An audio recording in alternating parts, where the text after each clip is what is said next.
المبعوث رحمة للعالمين. قال تعالى في محكم تنزيله: يا أيها الذين آمنوا اتقوا الله حق تقاته ولا تموتن إلا وأنتم مسلمون.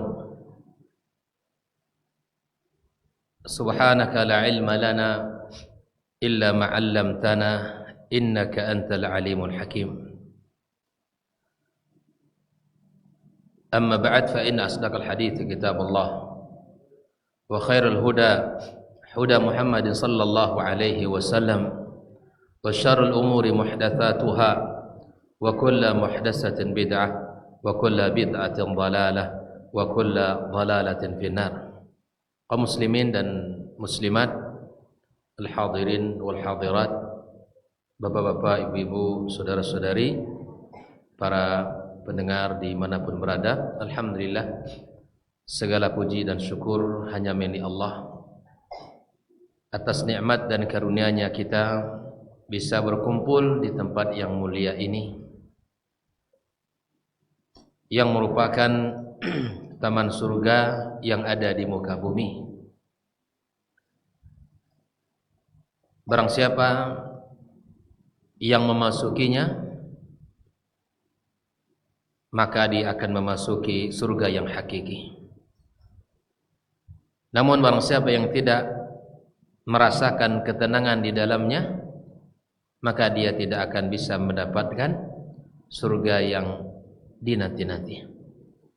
Maka semoga Allah Subhanahu wa taala mudahkan kita untuk menikmati hidangan Allah dengan ilmu yang sumbernya Al-Quran dan Sunnah Nabi alaihi salatu wassalam. Malam ini kita akan membicarakan satu hal yang sangat penting dalam kehidupan kita, yaitu akhlak mulia sebagai landasan kehidupan kita. Alhamdulillah, kita bersemangat di dalam menjalankan agamanya, dan kita bersemangat di dalam mempelajari sunnahnya. Namun perlu kita tahu bahwa melaksanakan ajaran Islam dan mengikuti sunnah Nabi sallallahu alaihi wasallam mesti didasari dengan ilmu yang benar, ilmu yang akan membimbing, ilmu yang akan mengarahkan. Maka di antara ilmu yang sangat luar biasa di dalam Islam adalah ilmu yang berkaitan dengan akhlak. Berakhlak mulia itu sunnah Nabi. Memiliki keutamaan dengan kepribadian yang baik itu adalah ciri-ciri orang beriman. Bahkan dengan akhlak yang mulia ini seseorang akan mendapatkan kedudukan yang sangat tinggi. Oleh karena itu, ikhwafillah, permasalahan umat kita hari ini bukan hanya di sisi keyakinan, bukan hanya dari sisi akidah yang terjadi penyimpangan-penyimpangan, yang terjadi pelanggaran-pelanggaran, tetapi dari sisi akhlak pun mesti kita luruskan dan mesti kita benarkan. Ada satu kalimat yang saya nukilkan dari Syekh Albani rahimahullah ta'ala, di mana beliau memandang satu hal ini sangat utama. Dari sisi akhlak ini adalah hal yang sangat pokok. Kata beliau begini: kuntu adhunnu anna al-mushkilata fil alam al-islami. Dahulu saya mengira bahwa di antara problem masalah umat di dunia Islam ini, innama hiya faqat ibti'aduhum an fahmihim li haqiqati ma'na la ilaha illallah. Dulu saya mengira permasalahan terbesar umat ini ada pada pemahaman mereka yang jauh tentang makna la ilaha illallah. Kata beliau bukan. Saya mengira itu permasalahan umat yang paling pokok. Walakin ma'az zaman. Namun setelah beberapa waktu, sirtu atabayyan anna hunaka mushkilatan ukhra. Ada masalah lain yang menimpa umat ini. Bukan hanya sekadar penyimpangan dari akidah mereka, tapi di sana ada masalah yang juga penting. Anna hunaka mushkilatan ukhra fi hadzal alam tudafu ila al-mushkilati al-ula al-asasiyah, yang merupakan masalah tambahan daripada masalah yang pertama. Masalah pertama apa tadi?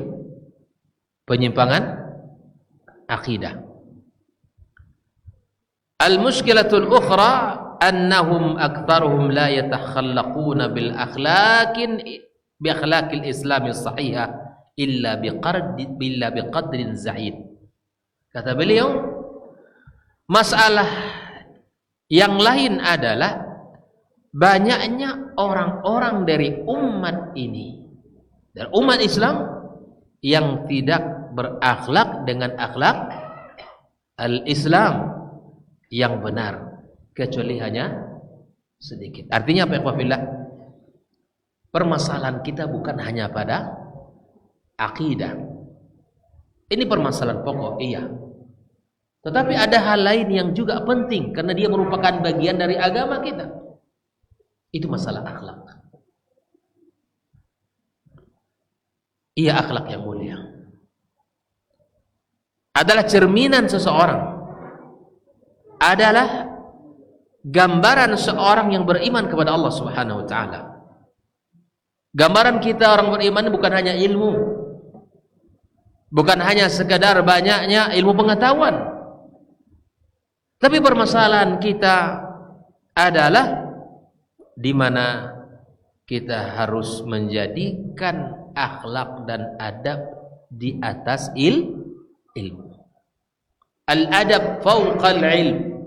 Adab itu di atas ilmu. Itu yang harus kita miliki bersama. Makanya 2/3 dari ilmu ini adalah adab. Dari agama ini ada adab. 2/3-nya ada. Maka itu harus kita tahu bahwa orang-orang yang dianggap mulia, orang-orang yang memiliki kedudukan, maka yang mesti menjadi perhiasannya adalah ilmu. Akhlak mulia itu ada 3. Al-Imam Al-Hasan Al-Basri mengatakan kaful adha, tidak mengganggu orang lain, wa badlun nada, dan suka menolong orang, wa talaqatul wajh, dan memiliki wajah yang berseri-seri. Inilah diantara sekian banyak akhlak. Disebutkan oleh Imam Hasan Al-Basri bahwa ada 3 akhlak mulia. Kaful adha adalah tidak mengganggu orang, tidak suka untuk mengganggu kenyamanan orang. Kenyamanan orang adalah harus diwujudkan dalam kehidupan kita. Sebagaimana kita tidak mau diganggu kenyamanan kita, orang lain juga tidak mau. Wabadlun nada, dia selalu ringan tangan untuk memberikan bantuan, baik itu tenaga, baik itu pikiran, baik itu harta. Dia hadir di saat orang membutuhkan, dia hadir di saat orang sangat-sangat memerlukan. Allah pakai dia di dalam kebaikan. Dan yang ketiga, talaqatul wajh, memiliki wajah yang berseri-seri. Dalam masalah apapun dia tetap memiliki sikap yang baik ketika berjumpa dengan saudaranya. Itulah yang dikatakan oleh Syekh Al-Albani rahimahullah taala, bahwa ternyata permasalahan kita bukan pada bidang akidah saja, tapi ada bab yang lebih utama juga, yaitu babul akhlak. Ikhwatal kiram rahimakumullah. Kedudukan akhlak di dalam Islam sangat tinggi. Bahkan Nabi kita alaihi salatu wassalam mengatakan aktsar ma yudkhilul jannah taqwallah wa husnul khuluq. Bahwa yang paling banyak menyebabkan orang bisa masuk surga adalah ketakwaannya kepada Allah dan akhlak yang mulia. Jadi kalau kita ingin masuk surga, kencangkan ketakwaan kita, tingkatkan keimanan kita. Yang kedua, perbaiki akhlak kita. Allah Subhanahu wa taala menjadikan kita ini makhluk sosial. Tidak ada orang yang bisa hidup sendiri. Tidak ada orang yang bisa memenuhi kebutuhannya sendiri. Pastilah kita akan berinteraksi dengan orang, berinteraksi dengan masyarakat, dengan tetangga, dengan sahabat, siapapun. Maka disitulah kita tunjukkan jati diri kita orang beriman. Jangan sekedar kita bisa banyak belajar, duduk terus di majelis ilmu, tapi menjadi orang yang kasar, menjadi orang yang tidak peduli, menjadi orang yang tutur katanya tidak menyenangkan. Bukan itu yang diinginkan. Makanya Nabi SAW mengatakan akmalul mu'minina imanan, lanjutkan, ahsinukum akhlaqa. Mukmin yang sempurna imannya, mukmin yang baik akhlaknya. Kalau kita sudah ngaji, kita belajar akidah, belajar tafsir, belajar fikih, belajar ilmu-ilmu syar'i lainnya, maka kalau kita ingin sempurna keimanan kita kepada Allah, maka perbaiki akhlak kita. Karena mukmin yang sempurna imannya adalah mukmin yang baik akhlaknya. Makanya hakikat orang kalau sudah berilmu, orang beriman, maka pasti dia baik akhlaknya. Pasti baik akhlaknya. Karena cerminan orang yang sempurna imannya adalah tercermin pada akhlaknya dia. Bahkan Nabi alaihissalam menyebutkan bahwa orang-orang yang berpuasa, innar rajula la yudriku bi husnil khuluqi darajatas shaimul qaim. Orang yang baik akhlaknya, orang yang mulia akhlaknya, maka dia akan mencapai kedudukan dan derajat orang-orang yang berpuasa di siang harinya dan orang-orang yang melakukan qiyam di malam hari. Bayangkan betapa tinggi dan mulianya kedudukan orang-orang yang memiliki akhlak. Orang-orang yang memiliki akhlak itu diberikan Allah Subhanahu wa taala derajat yang tinggi. Bahkan menyamai orang yang as-saim binahar, orang yang puasa di siang hari, wal qaim bil lail, orang-orang yang mendirikan malam dengan qiyam. Puasa di siang hari, malamnya salat malam. Itu orang-orang biasa atau bukan orang biasa? Orang-orang yang pilihan, orang-orang yang hebat. Nah, dengan akhlak yang mulia, kita mendapatkan kedudukan dan derajat mereka itu. Ketika salah seorang sahabat bertanya kepada Nabi SAW, ya Rasulullah, awsini, wahai Rasul, berikan kepada aku wasiat yang agung. Satu wasiat. Qala alaika bi husnil khuluq. Maka akhlak yang baik, wasiat Rasulullah sallallahu alaihi wasallam ketika dia datang kepada Nabi bertanya, wasiatkan kepadaku. Qala alaika bi husnil khuluq. Hendaklah engkau memiliki akhlak yang baik. Nah, ikhwatal karamakumullah, Nabi sallallahu alaihi wasallam menyebutkan kepada kita bahwa di dalam kehidupan kita ini kita tidak terlepas dari 3 hubungan. Yang pertama, hubungan kita dengan Allah, hubungan kita dengan diri kita, dan hubungan kita dengan sesama manusia. Nabi sallallahu alaihi wasallam mengumpulkan 3 hubungan ini dalam satu kalimat, dalam satu hadisnya yang mulia. Nabi sallallahu alaihi wasallam mengatakan, ittaqillaha haitsu ma kunt. Bertakwalah engkau kepada Allah dimanapun berada. Ini nasihat Nabi agar kita menjaga hubungan kita dengan Allah. Kalau kita ingin selamat di dunia dan di akhirat kelak, maka perhatikan 3 hubungan yang tidak boleh terpisah ini. Hubungan kita dengan Allah, hubungan kita dengan sesama kita, dan hubungan kita dengan diri kita sendiri. Terkait hubungan kita dengan Allah, Nabi mengatakan, ittaqillaha haitsu ma kunta. Bertakwalah engkau kepada Allah dimanapun engkau berada. Di rumah, bertakwa kepada Allah. Di pasar, bertakwa kepada Allah. Di kebun kita sendirian, bertakwa kepada Allah. Di kamar kita tidak ada orang, bertakwa kepada Allah. Di kantor kita tidak ada orang, bertakwa kepada Allah. Haitsu ma kunta, kata Nabi, dimanapun engkau berada, bertakwa kepada Allah. Pertanyaannya, mahwa taqwa? Apa itu takwa? Banyak kalimat definisi takwa dikatakan oleh para ulama. Di antaranya Umar bin Abdul Aziz, kata beliau, "Laisa taqwa bi siyamin nahari wa qiyamil lail." Takwa bukan hanya dengan berpuasa di siang hari dan malamnya Anda qiyam. Walakin taqwa, tetapi takwa itu apa? Mengerjakan yang diperintahkan Allah dan meninggalkan yang dilarang oleh Allah. Itu takwa. Datang sahabat yang lain mendefinisikan takwa itu seperti orang yang sedang berjalan di sebuah jalan yang penuh dengan duri. Bagaimana sikap kita berjalan ketika itu? Kita memperhatikan ranjaunya, durinya, agar kaki kita tidak kena.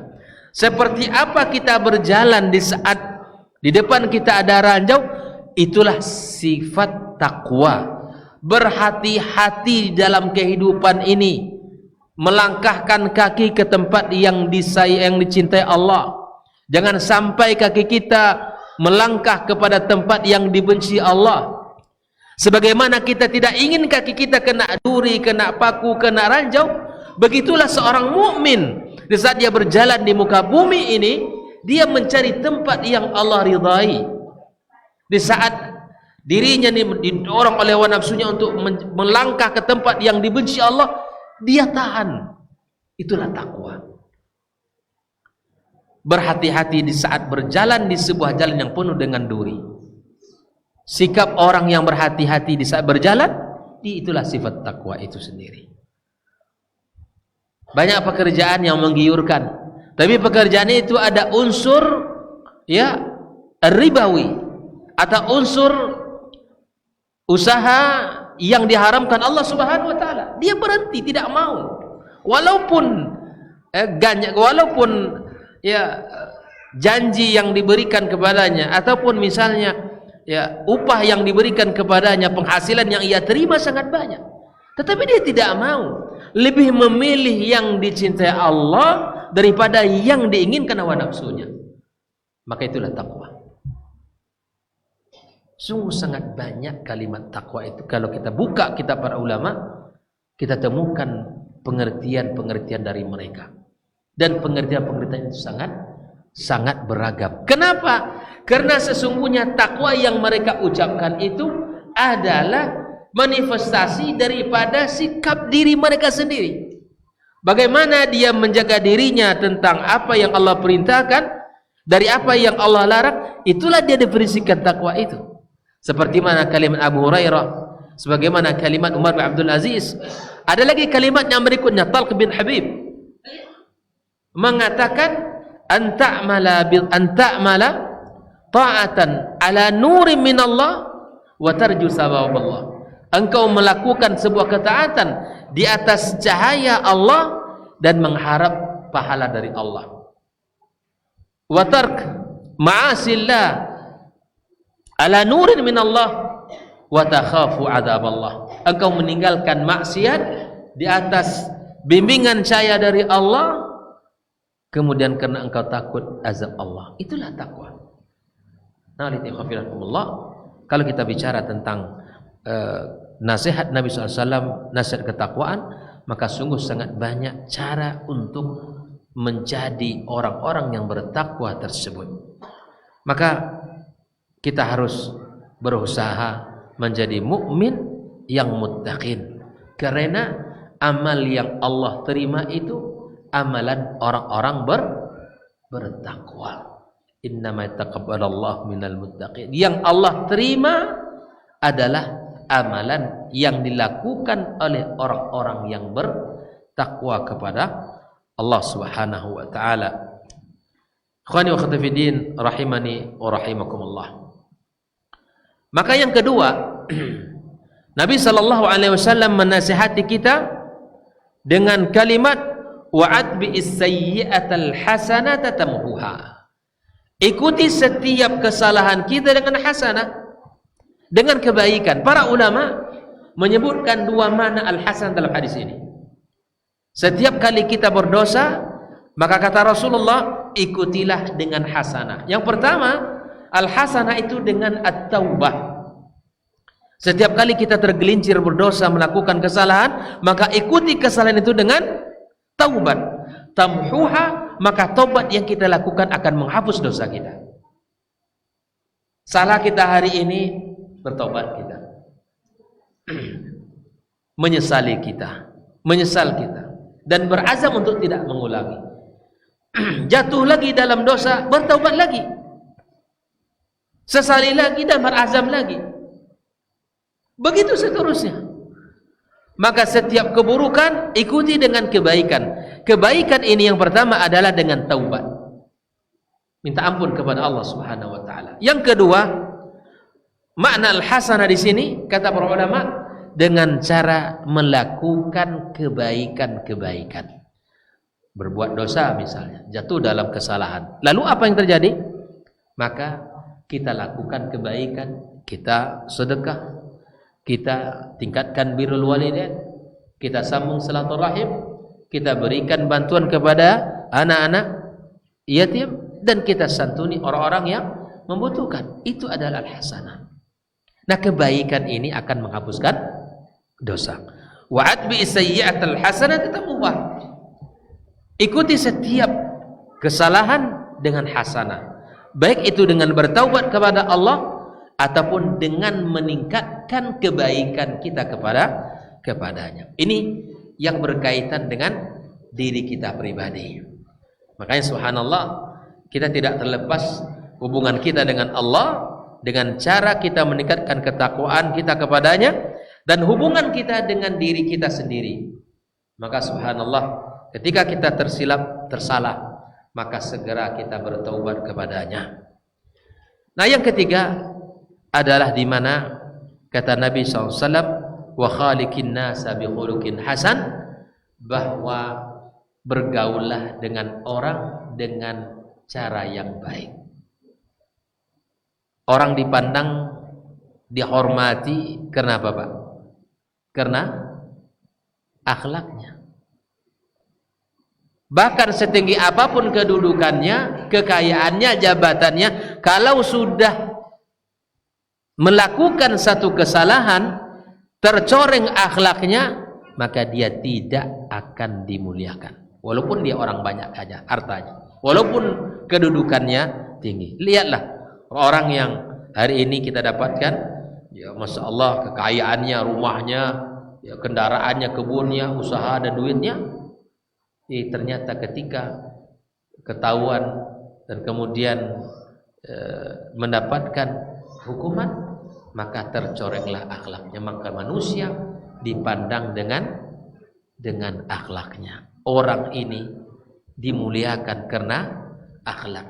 Nabi kita sallallahu alaihi wasallam adalah nabi yang diketahui oleh teman dan lawan, nabi yang baik akhlaknya.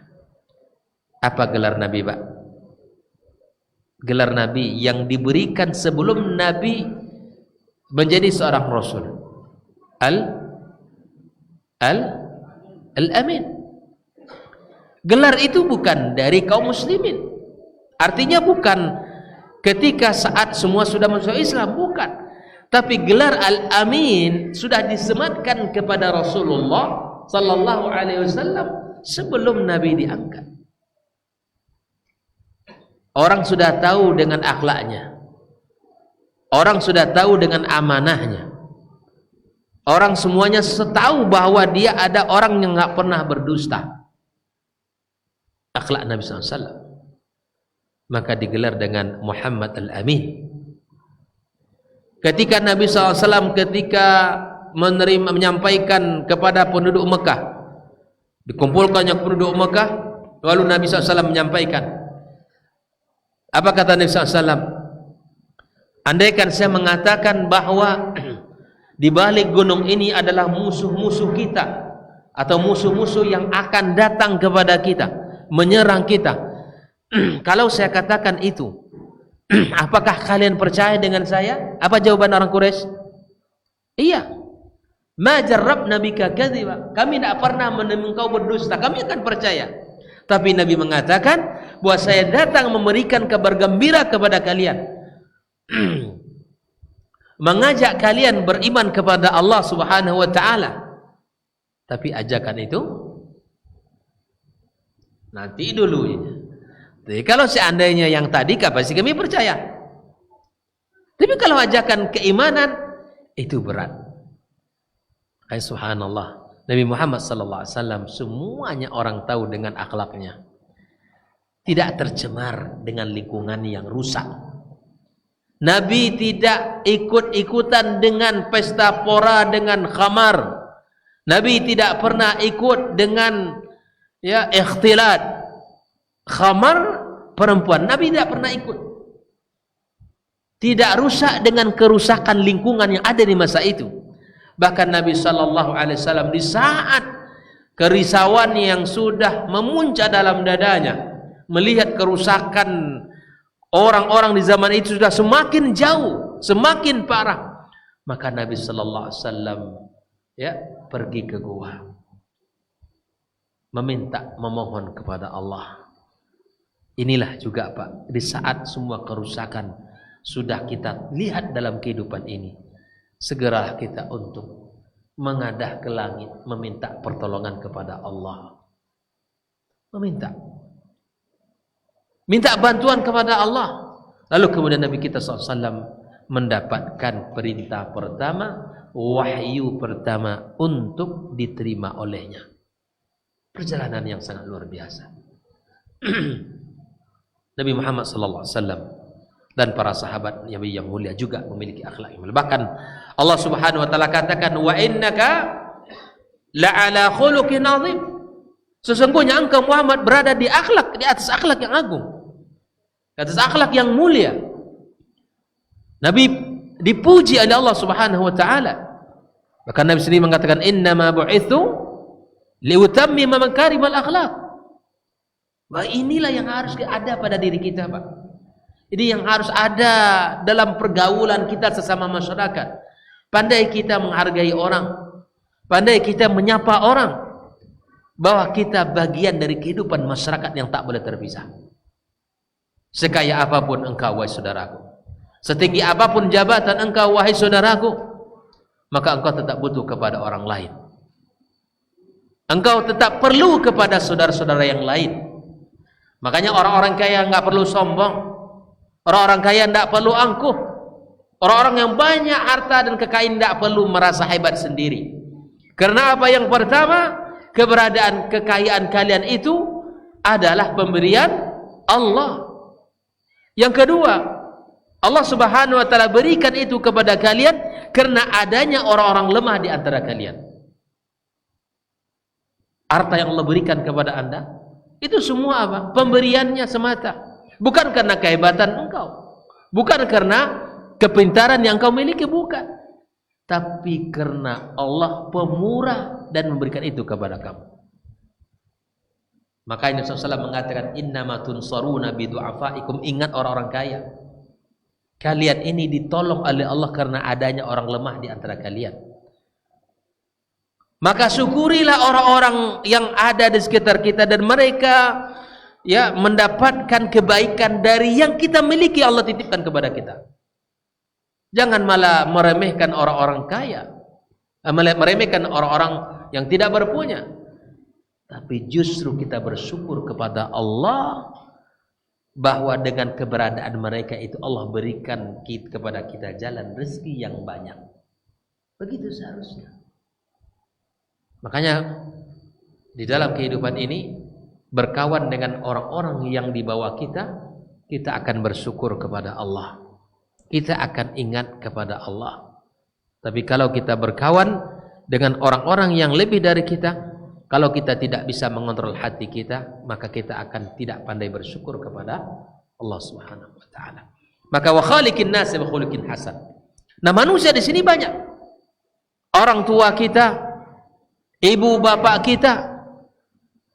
Maka banyak di dalam Al-Qur'anul Karim Allah sandingkan antara bakti kita kepada orang tua, selalu Allah sebutkan setelah kewajiban kita menyembah kepada Allah.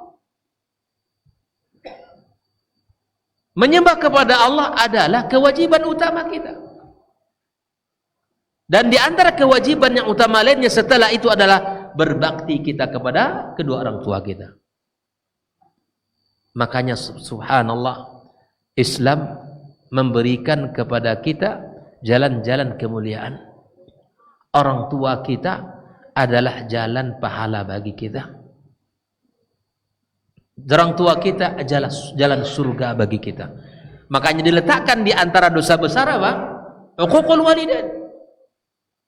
Berkaitan dengan manusia, akhlak kepada orang tua. Maka jangan pernah kita menjadikan orang tua kita lelah dari sejak kecilnya kita sampai kita punya anak kecil. Di sebagian orang, Pak, sejak kecil orang tua mengasuhnya sampai dia besar, sampai dia menikah, sampai dia punya anak, anak dia pun dikasuh oleh orang tuanya. Subhanallah. Bukan tidak boleh neneknya, kakek mengasuh cucu, boleh. Tapi sebagai adab kita sebagai orang dari anak kepada orang tua, jangan sampai mereka ini tumpuan anak kita, yang mulai dari kita kecil dulu sampai kita punya anak kecil, orang tua kita yang membesarkannya, yang memelihara dan menjaganya. Berikan waktu kepada mereka untuk cukup istirahat, untuk beribadah kepada Allah. Bahkan di sebagian orang, subhanallah, dikisahkan bahwa ketika ada seorang anak kecil ya membuat sebuah gambar rumah, ditengokkanlah besar kali rumah, banyak kamarnya. Di belakangnya itu ada kamar kecil. Lalu ayahnya bertanya, "Ini kamar kecilnya kamar apa, Nak?" "Nanti kalau ayah sudah tua di sini tempat kamarnya." Terperanjat ayahnya. "Kenapa ini kamar ayah?" Ternyata ayahnya meletakkan orang tuanya di kamar kecil di rumahnya. Kamar yang paling belakang, yang tidak lengkap seluruh ya fasilitasnya. Kalau kamar yang lain, masya Allah tabarakallah, spring bednya tebal, AC tersedia, selimut empuk, lembut. Tapi untuk orang tua, iya, kamar apa adanya, semuanya tidak tercukupkan. Bagaimana akhlak kita kepada orang tua kita? Maka itulah di antara kehidupan para salaf, ada di antara mereka itu sebelum berangkat pergi ke tempat kerjanya, dia mengunjungi rumah orang tuanya dan pamit kepadanya. Begitu sorenya pulang juga demikian, sebelum datang ke rumahnya dia kemudian mencari dan melihat orang tuanya, baru dia pulang ke rumahnya. Barangkali hari ini kita ya tempat berjauhan, bisa dengan cara kita menghubungi via telepon. Karena orang tua kita yang dibutuhkan bukan hanya sekedar pemberian, tapi alangkah bahagianya mereka ketika kita tanyakan kabar berita, dan berita itu pun ya terkadang kalau pagi-pagi sehat, siang sudah sakit orang tua. Maka kita sebagai anak yang baik, kita mencari kabar berita, menanyakannya. Ya. Makanya di dalam Islam tidak ada istilah hari ibu. Tidak hanya satu hari. Di dalam Islam sepanjang tahun, selama hidup, bahkan setelah tahu sampai mati, tetap wajib kita berbakti. Ke hari ibu dikirim bunga segodang goni. Itu apa deh orang tuanya bunga sebesar goni itu apa? Tidak bunga yang dibutuhkan. Kalau dikirim uang satu goni itu bermanfaat. Ini dikirim bunga ya sebesar goni potnya. Tidak perlu orang tua dengan bunga-bunga itu. Dan yang celakanya ingatnya kepada orang tua hanya pada hari ibu. Tak adalah Islam. Di dalam Islam selama hidup sampai dia mati masih tetap kita berbakti kepada orang tua kita. Azan. Kita azan dulu baru begitu. Azan lalu kita lanjut atau seperti apa? Azan dulu ya. Baik.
Bismillahirrahmanirrahim.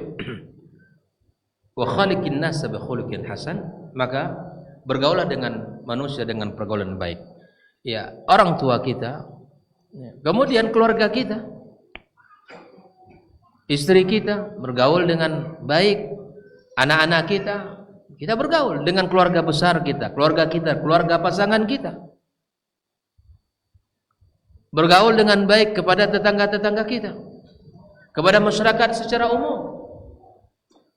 Jangan agama ini menjadi fitnah karena perilaku kita. Jangan agama ini menjadi tercoreng di mata orang karena sikap kita yang kurang bijak, karena akhlak kita yang kurang bagus. Kita ini dianggap orang yang sudah belajar, memiliki ilmu, sering ngaji, sering duduk di ilmu, tapi kemudian akhlak kita tidak mencerminkan apa yang kita pelajari. Maka di antara pokok-pokok akhlak para as-salaf yang pertama adalah selalu mengajak kepada kebaikan dan melarang dari kemungkaran. Ini yang pertama. Di antara semangatnya para generasi salaf, akhlak-akhlak mereka itu adalah selalu mengajak kepada kebaikan, mengajak kepada amal saleh, dan kemudian melarang dari kemungkaran. Maka kita sebagai jemaah sekalian rahmati Allah, kita harus menjadi orang yang menebarkan agama ini. Kebaikan yang sudah kita rasakan dalam mengenal sunnah ini, sampaikan ke orang. Apa yang sudah kita rasakan di dalam mempelajari akidah ini, kita terasa kokoh di dalam menjalankan kehidupan, sampaikan ke orang, ajak orang. Dan ingat, kita sebagai orang yang memiliki ilmu tidak boleh menyampaikan kecuali dengan cara yang baik. Kemungkaran di masyarakat kita, penyimpangan yang ada, ajak orang dengan cara yang baik.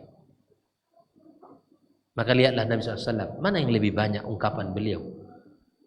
Ancamankah atau berita gembira? Yang paling banyak adalah berita gembira. Yang paling banyak adalah ajakan kebaikan. Nabi tidak pernah mencela. Bahkan Nabi SAW terhitung, ya, tidaklah menjadi lisan yang tidak terkontrol. Nabi SAW menunjukkan akhlaknya yang sangat indah. Ini yang pertama. Selalu mengajak kepada kebaikan dan melarang dari kemungkaran. Allah Subhanahu wa taala menyebutkan kuntum khaira ummatin ukhrijat lin-nasi ta'muruna bil ma'ruf wa tanhauna 'anil munkar wa tu'minuna billah.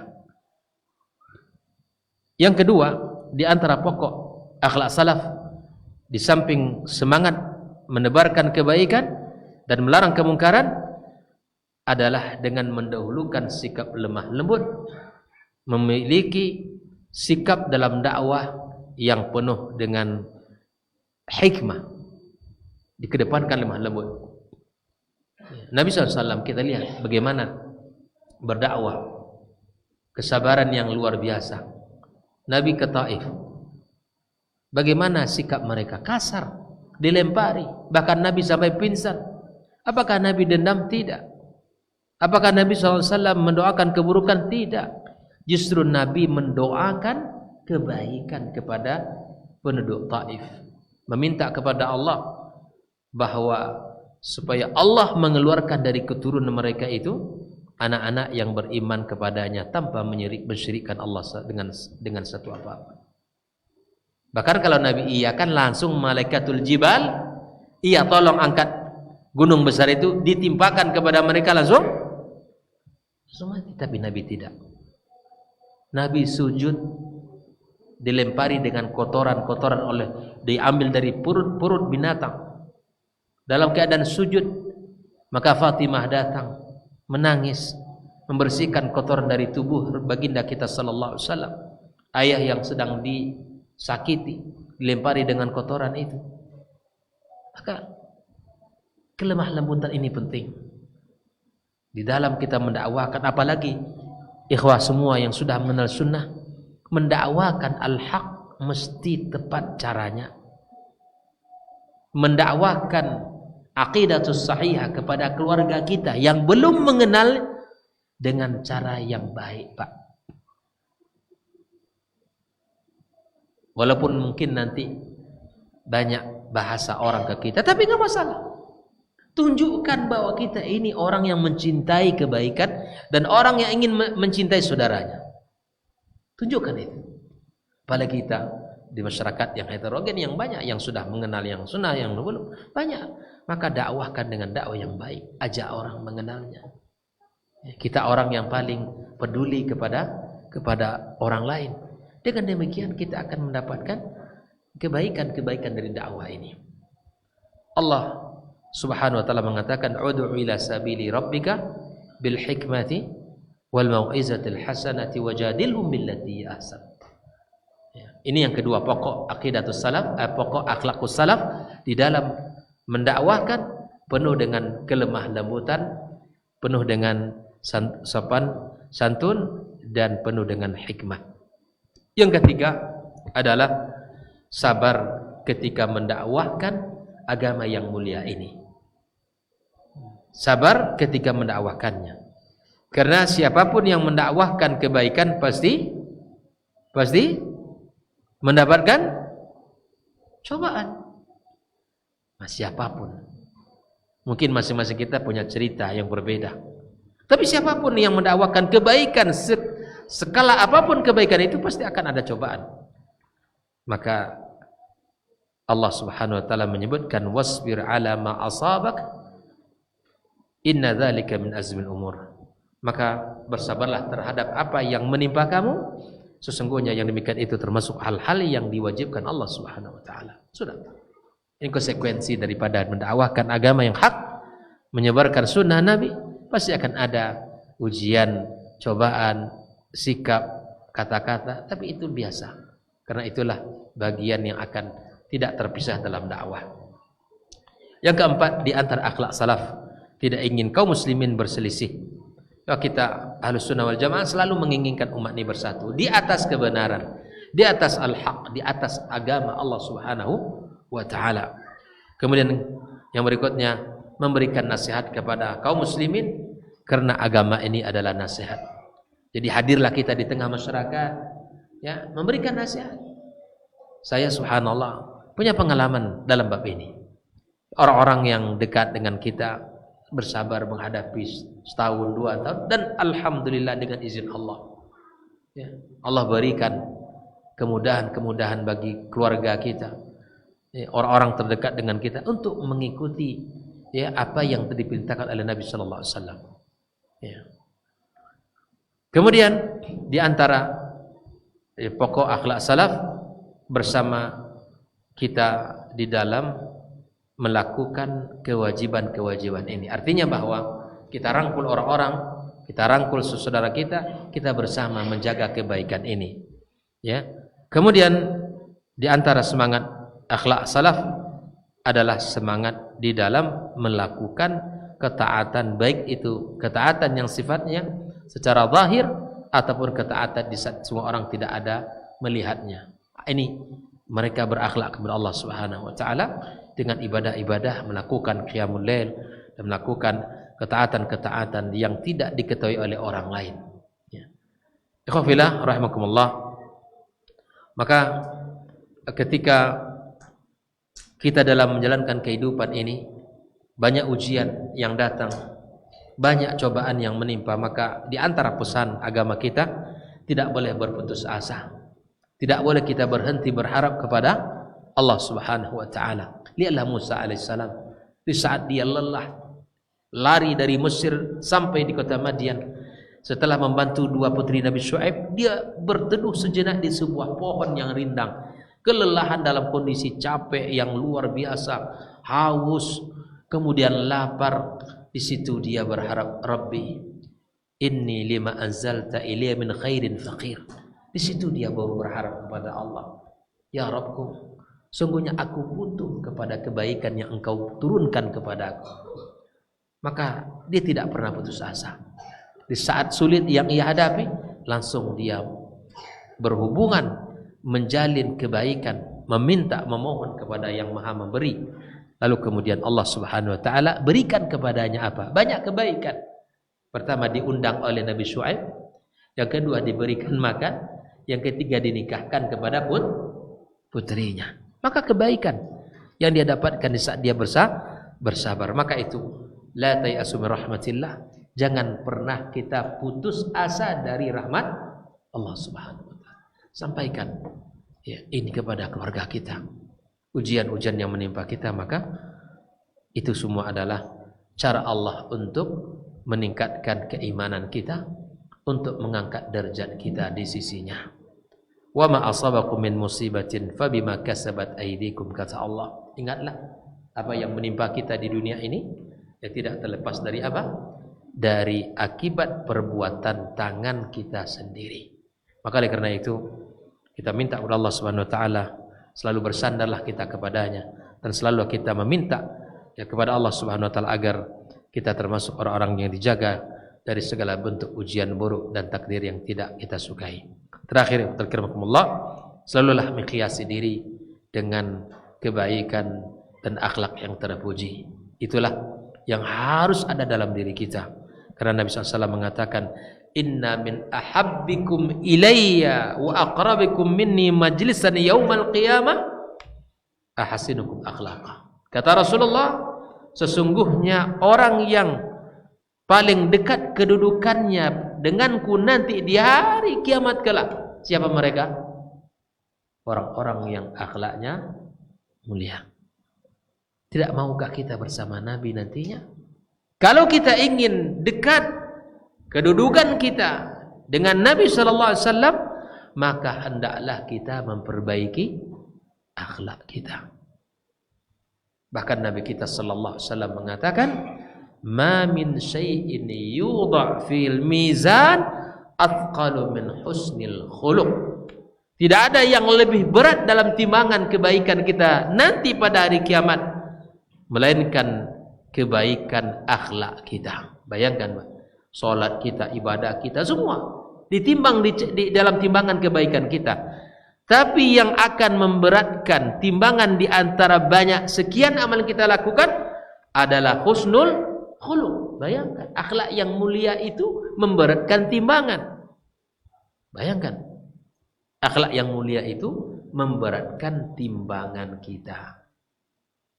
Maka saatnya kita bersama-sama untuk mengevaluasi kekurangan-kekurangan kita, sikap-sikap kita, ya, akhlak dan perilaku kita kepada diri kita, kepada sesama orang yang hidup dengan kita, dan kepada Allah Subhanahu wa taala.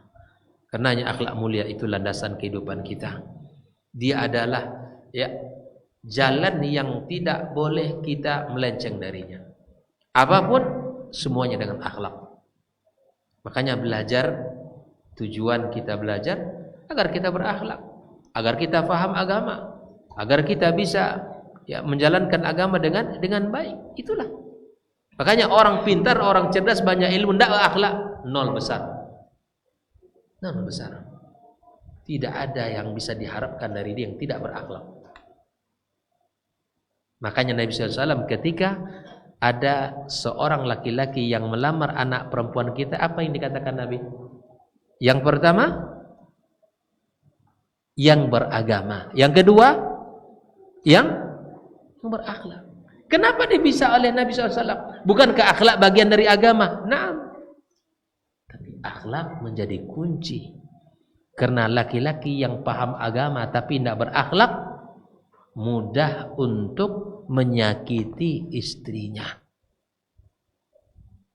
mudah melayang tangan ke wajahnya, mudah kaki menendang istrinya. Itu laki-laki yang tidak berakhlak.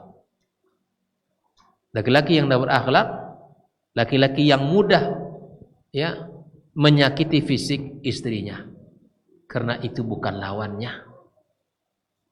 Maka ditekankan oleh Nabi SAW, tidak cukup orang pintar agamanya, tapi lihat akhlaknya. Dilihat oleh Nabi SAW. Karena pada laki-laki ini sangat penting akhlak itu. Karena kita akan menjadi orang yang bertanggung jawab atas dia. Karena ketika sudah menikah, anak perempuan diserahkan kepadanya. Bayangkan, kalau yang mendampingi anak perempuan kita, laki-laki yang tidak berakhlak, sungguh sangat berat dalam kehidupan dia nantinya. Allah Ta'ala alam sawab. Demikian, semoga kita menjadi orang-orang yang memiliki akhlak yang mulia dalam kehidupan ini, baik hubungan kita kepada Allah Subhanahu wa taala, atau hubungan kita sesama kita, atau hubungan kita terhadap diri kita sendiri. Maka kita Hubungan kita dengan manusia adalah dengan orang tua kita, dengan tetangga kita, dengan masyarakat secara umum, dengan orang-orang yang ada di sekitar kita. Jadilah kita orang-orang yang baik akhlaknya. Makanya orang-orang yang baik akhlak akan selalu dikenang dan diingat orang, walaupun dia sudah tiada.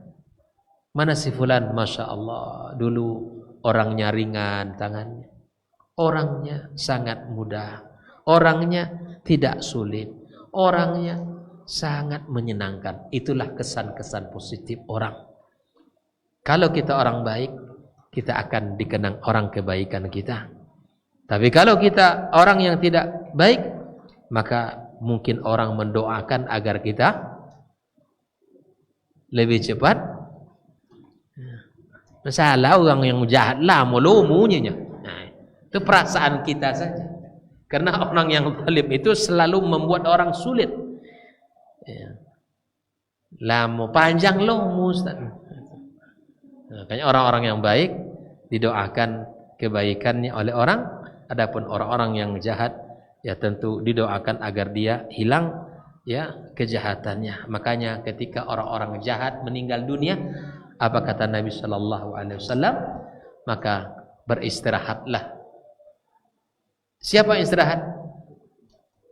Orang-orang dari kejahatannya. Ya, maka beristirahatlah orang dari kejahatan-kejahatannya. Maka semoga kita termasuk orang-orang yang bisa meninggalkan kesan baik dengan kesan-kesan yang indah di tengah masyarakat kita. Maka kesimpulannya adalah bahwa akhlak mulia ini adalah permata dan dia harus menjadi landasan kehidupan kita orang-orang beriman. Maka kalau kita ingin disebut orang beriman, maka perlihatkanlah pada sisi akhlak kita. Jangan kita menjadi orang yang tidak ya terpuji dari sisinya. Maka kemudian akhlak ini bisa kita pelajari.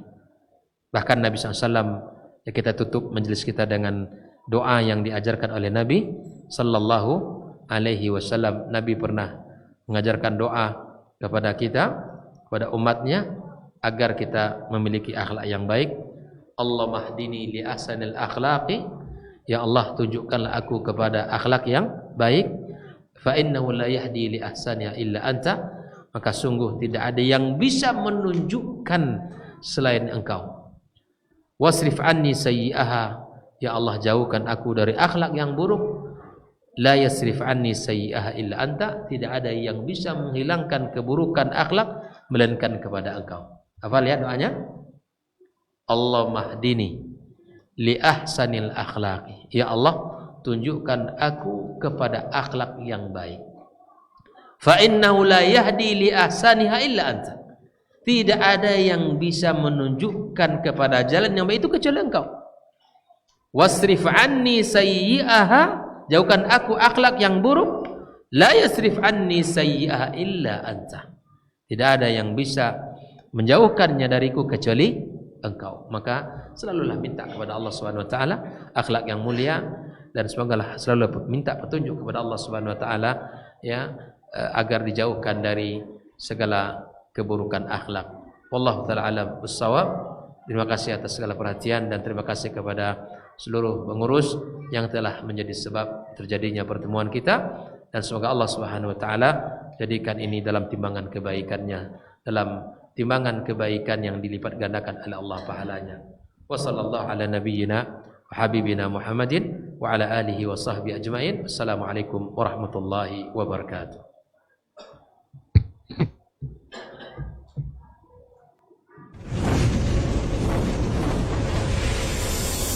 Baba TV Sunnah, belajar agama baru alim.